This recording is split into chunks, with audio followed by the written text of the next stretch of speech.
Hello students, तो आज की वीडियो में हम बात करते हैं economics syllabus for class 12 for the session 2022-2023। तो आज की इस वीडियो में हम बात करने वाले हैं कि हमारा जो इकोनॉमिक्स सब्जेक्ट है वो कैसे कैसे डिफरेंट बुक्स में डिवाइडेड है और फिर डिफरेंट बुक्स के डिफरेंट यूनिट्स में और फिर सब यूनिट्स में वो हम पे बात करेंगे।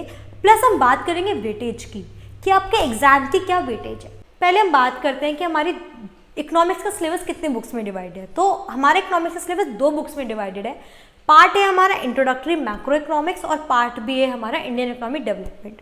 तो सबसे पहले मैं आपको बता दूं, हमारा सबको पता है हमारा एग्जाम होता है 100 मार्क्स का।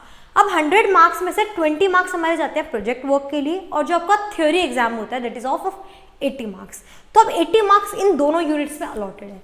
पार्ट ए जो है आपका वो भी 40 मार्क्स का है और पार्ट बी भी हमारा 40 मार्क्स का है। तो हम जरा बात करते हैं प्रोजेक्ट वर्क, जो मैंने जैसा कि मैंने आपको बताया कि वो 20 मार्क्स का है। तो प्रोजेक्ट वर्क में हमें बनाती होती है एक प्रोजेक्ट फाइल।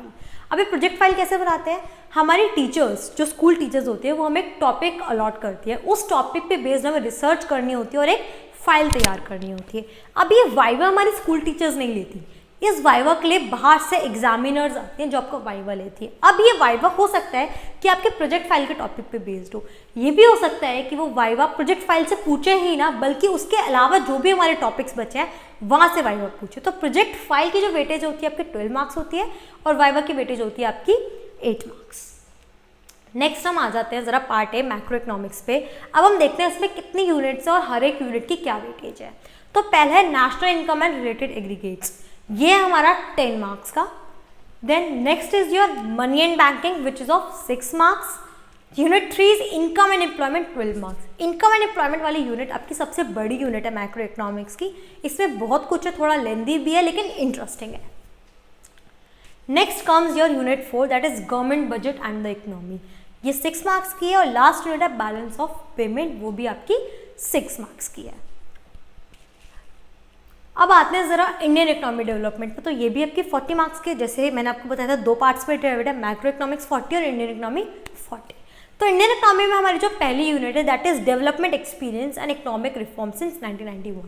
तो डेवलपमेंट एक्सपीरियंस, ये वाली जो बातें हैं ये सारी हमारी 90s की बातें हैं। 90s में जो भी हमारी इंडियन इकोनॉमी ने फेस किया वो हम इस यूनिट में पढ़ने वाले हैं। इस यूनिट की वेटेज है आपकी 12 मार्क्स।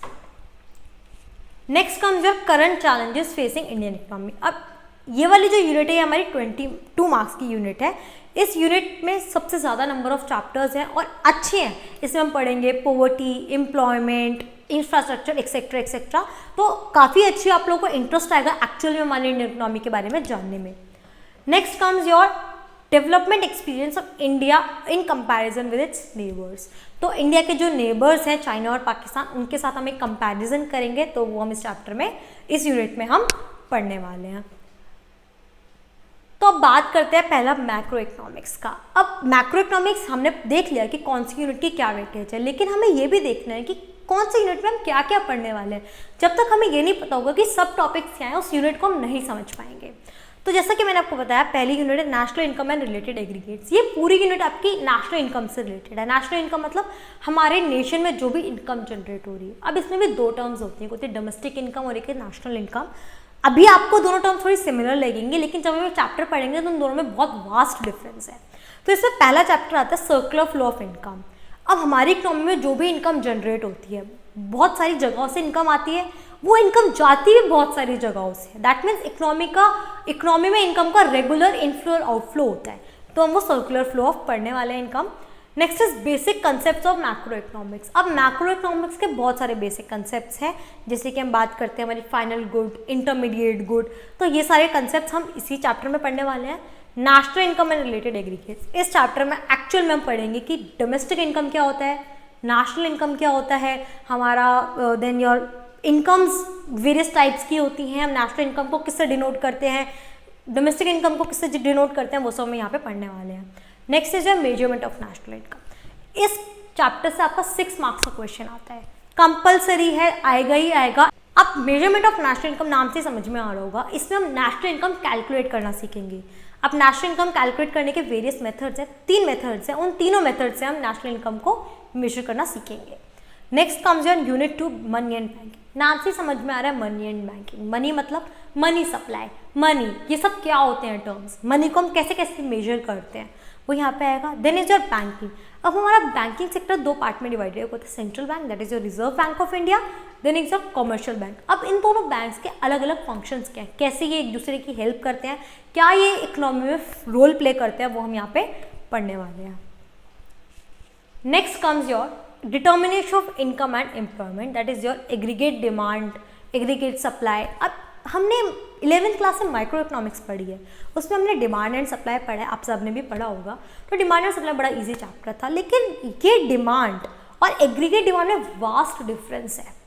डिमांड हम बात करते हैं इंडिविजुअल डिमांड या मार्केट डिमांड की, जैसे कि मैंने क्या डिमांड की अगर मुझे पेन खरीदना है तो। लेकिन हम एग्रीगेट डिमांड में बात करते हैं, यहाँ पे सिर्फ मेरी बात नहीं होगी या आपकी बात नहीं होगी, पूरे नेशन में सब लोगों की बात होगी, इसको हम एग्रीगेट बोलते हैं। तो aggregate demand and related concept हम पढ़ने वाले हैं। Then next income determination multiplier. अब ये मल्टीप्लायर क्या है आपका, ये मल्टीप्लायर है इन्वेस्टमेंट मल्टीप्लायर, कि हमारी इकोनॉमी में जो इन्वेस्टमेंट होती है तो इन्वेस्टमेंट कैसे सर्कुलेट होती है वो हम यहाँ पे पढ़ेंगे। एक्सेस डिमांड या डेफिशिएंट डिमांड, कब डिमांड एक्सेस चली जाती है, कब डिमांड डेफिशिएंट हो जाती है, वो हम यहाँ पे पढ़ने वाले हैं। Next comes your government budget and the economy. इसमें अब हम सबको पता है गवर्नमेंट बजट कब आता है हमारी इकोनॉमी में, it is in the month of February. तो अब जब गवर्नमेंट बजट आता है तो कुछ टीनेजर्स को पता ही नहीं होता कि गवर्नमेंट बजट में जो लिखा है वो सब क्या है। हम इस चैप्टर में उन्हीं टर्म्स को डिस्कस करने वाले हैं कि रेवेन्यू क्या होता है, एक्सपेंडिचर क्या होता है, कैपिटल क्या होता है, वो सब हम यहाँ पे पढ़ेंगे। Next unit comes your balance of payment. अब यहाँ बैलेंस ऑफ पेमेंट मतलब पेमेंट्स का बैलेंस। हाँ, पेमेंट्स का बैलेंस है, लेकिन कौन सी पेमेंट्स, मैंने आपसे चॉकलेट ली तो मैंने आपको जो पेमेंट करी उसका नहीं, ये जो पेमेंट्स है हमारी फॉरेन सेक्टर, फॉरेन कंट्रीज से रिलेटेड पेमेंट्स। अगर हम पेमेंट करेंगे फॉरेन सेक्टर में तो वो हमारा आउटफ्लो होगा, हमारी इंडिया से पेमेंट्स जा रही हैं। वेराज अगर इनकम आएगी, पेमेंट्स आएंगी, दैट इज इनफ्लो, तो उन आउटफ्लो और इनफ्लो का हमें बैलेंस करना है। तो इसमें हम फॉरेन एक्सचेंज रेट और बैलेंस ऑफ पेमेंट के बारे में बात करने वाले हैं।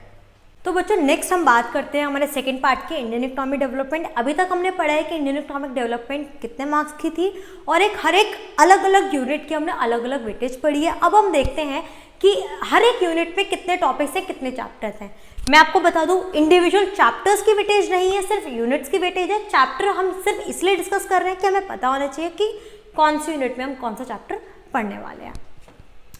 तो ज़रा बात करते हैं पहले development experience of 1947 to 1990 and economic reform since 1991। तो देखिए ये जो हमारी यूनिट है ये हम बात करेंगे हमारी इंडिपेंडेंस से लेकर 1990s तक हमारी इकोनॉमी ने क्या क्या फेस किया, वो हम इस यूनिट में कवर करने वाले हैं।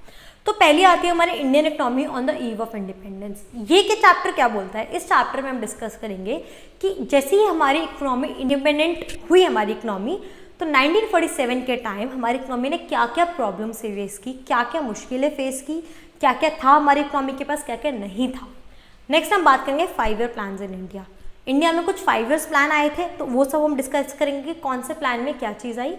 Next agriculture, industry and trade. इसमें हम 3 सेक्टर्स की बात करने वाले हैं, जो कि आपका agriculture sector, industrial sector and foreign sector, जिसको हम कहते हैं tertiary sector. Third is economic reform since 1991। बच्चों ये वाला जो आपका यूनिट है बहुत इंपॉर्टेंट है। इसमें 1991 में बेसिकली हमारी एक पॉलिसी आई थी, that is new economic policy. उसके अंदर 3 चीज़ें थी, आपने शायद पढ़ा होगा या सुना होगा कहीं, लिबरलाइजेशन, प्राइवेटाइजेशन एंड ग्लोबलाइजेशन। अब इन 3 पॉलिसीज़ में क्या क्या था वो बहुत इंपॉर्टेंट है पढ़ना, जो कि हम क्लासेस में पढ़ेंगे। नेक्स्ट आती है हमारी unit current challenges facing Indian economy. तो अब इसमें ये वाली यूनिट आपकी बिगेस्ट है, मैंने आपको बताया था 22 मार्क्स कैरी करते हैं ये वाली यूनिट। तो हम देख लेते हैं। First is poverty. पोवर्टी मतलब क्या होता है, पोवर्टी बेसिकली एक एस्टिमेशन होती है, पोवर्टी एक लाइन होती है जिसके अंडर अगर पीपल लाइक करते हैं तो they are considered as poor. तो ये पोवर्टी उन्हीं पुअर पीपल की बात कर रही है। Next is human capital formation. अब ह्यूमन कैपिटल क्या होता है, human capital means we human beings are contributing to capital. Next rural development. Rural areas हमारे कैसे अंडर डेवलप्ड है, तो अब कैसे वो डेवलप हो रहे हैं, क्या क्या प्रॉब्लम्स आ रही हैं, क्या क्या चीज़ें अच्छी हैं, वो हम रूरल डेवलपमेंट में बात करेंगे। एम्प्लॉयमेंट। एम्प्लॉयमेंट मतलब यहाँ पे हम एम्प्लॉयमेंट प्लस अनएम्प्लॉयमेंट दोनों की बात करेंगे। अनएम्प्लॉयमेंट, अब सिर्फ अनएम्प्लॉयमेंट कुछ नहीं होता, अनएम्प्लॉयमेंट वेरियस काइंड्स होते हैं कि हो सकता है कि हमें एक पर्सन दिख रहा है जो एक्चुअल में काम कर रहा है, लेकिन फिर भी वो अनएम्प्लॉयड कहलाता है। हाँ जी, ये हम पढ़ेंगे इस चैप्टर में, उसको हम कहते हैं disguised unemployed. Next is infrastructure. अब इंफ्रास्ट्रक्चर मतलब अगर हम जनरली बात करें इंफ्रास्ट्रक्चर की, तो इंफ्रास्ट्रक्चर होता है कि हाँ हम कहीं कैफ़े में गए या कहीं स्कूल में गए तो हमने देखा कि हाँ यहाँ का इंफ्रास्ट्रक्चर बहुत अच्छा है, यहाँ की बिल्डिंग बहुत अच्छी है। जी बिल्कुल, ये होता है, लेकिन इंफ्रास्ट्रक्चर में इसके अलावा बहुत सारी चीज़ें होती हैं जो हम चैप्टर में पढ़ने वाले। Next is environmental and sustainable development. अब इस यूनिट में हमने कुछ EVS पढ़ेंगे, जो इन्वायरमेंटल स्टडीज़ हम लोअर जूनियर क्लासेस में पढ़ते थे वो इसमें आएगा, प्लस सस्टेनेबल डेवलपमेंट। इसमें हम ग्लोबल वार्मिंग की भी बात करेंगे, तो ये सब हम इस यूनिट में पढ़ने वाले हैं। अब लास्ट यूनिट है हमारी development experience of India in comparison with its neighbours. अब इंडिया के नेबर्स कौन है, सबको पता है, इंडिया एंड, अब इंडिया के नेबर्स कौन है सबको पता है, चाइना एंड पाकिस्तान। तो हम यहाँ पे कंपैरिजन करेंगे इंडिया, चाइना और पाकिस्तान का। तो पूरा इंडिया, चाइना और पाकिस्तान की ग्रोथ स्ट्रैटेजी कैसी थी, कौन सी स्ट्रैटेजी से कौन सी कंट्री को बेनिफिट हुआ और कौन सी स्ट्रैटेजी से कौन सी कंट्री को हार्म हुआ, वो हम इस चैप्टर में पढ़ने वाले हैं।